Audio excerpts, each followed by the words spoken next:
Good evening everyone and welcome to our final Women in Media event for 2015. It can be a daunting experience to be out in the bush. Sometimes you're a lone operator or part of a very small team. You're front and centre of tight-knit communities in which you also have to live yourself, and a long way from the editors and producers with the editorial control. To reflect on the many challenges and not to mention the many joys that can come from a reporter's country life, we have a fantastic panel assembled from across Western Australia.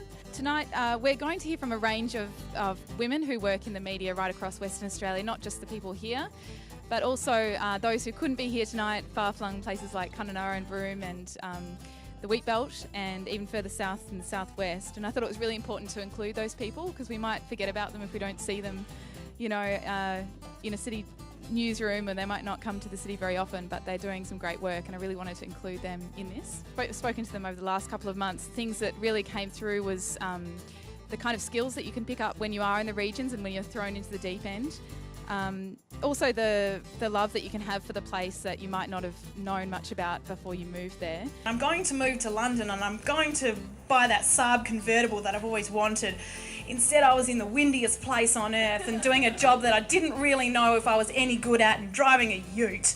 I spent a long time going contract to contract, so all of you students who are here, never fear, eventually something will become permanent. And when you write a story in a regional town, and I think probably it's the same for broadcasting, you feel the impact of something and you see the wheels of change moving, and I think that's probably the highlight. Even though it's hard to keep personal and public private, try to be part of the community that you move into and allow time to let that happen.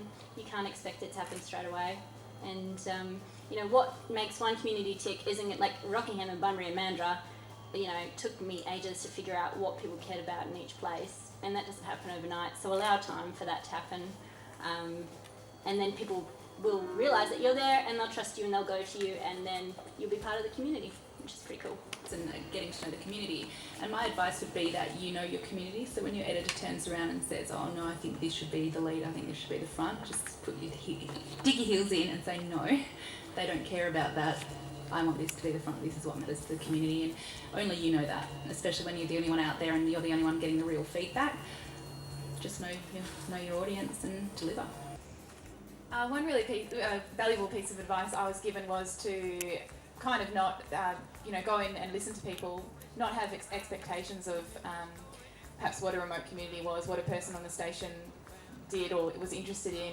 Really just shut up and listen to them, and really don't put any kind of stereotypes on anyone, because there really aren't. There's so many varied people out there everywhere in Australia, particularly in the regions, and you need to be very open, I think.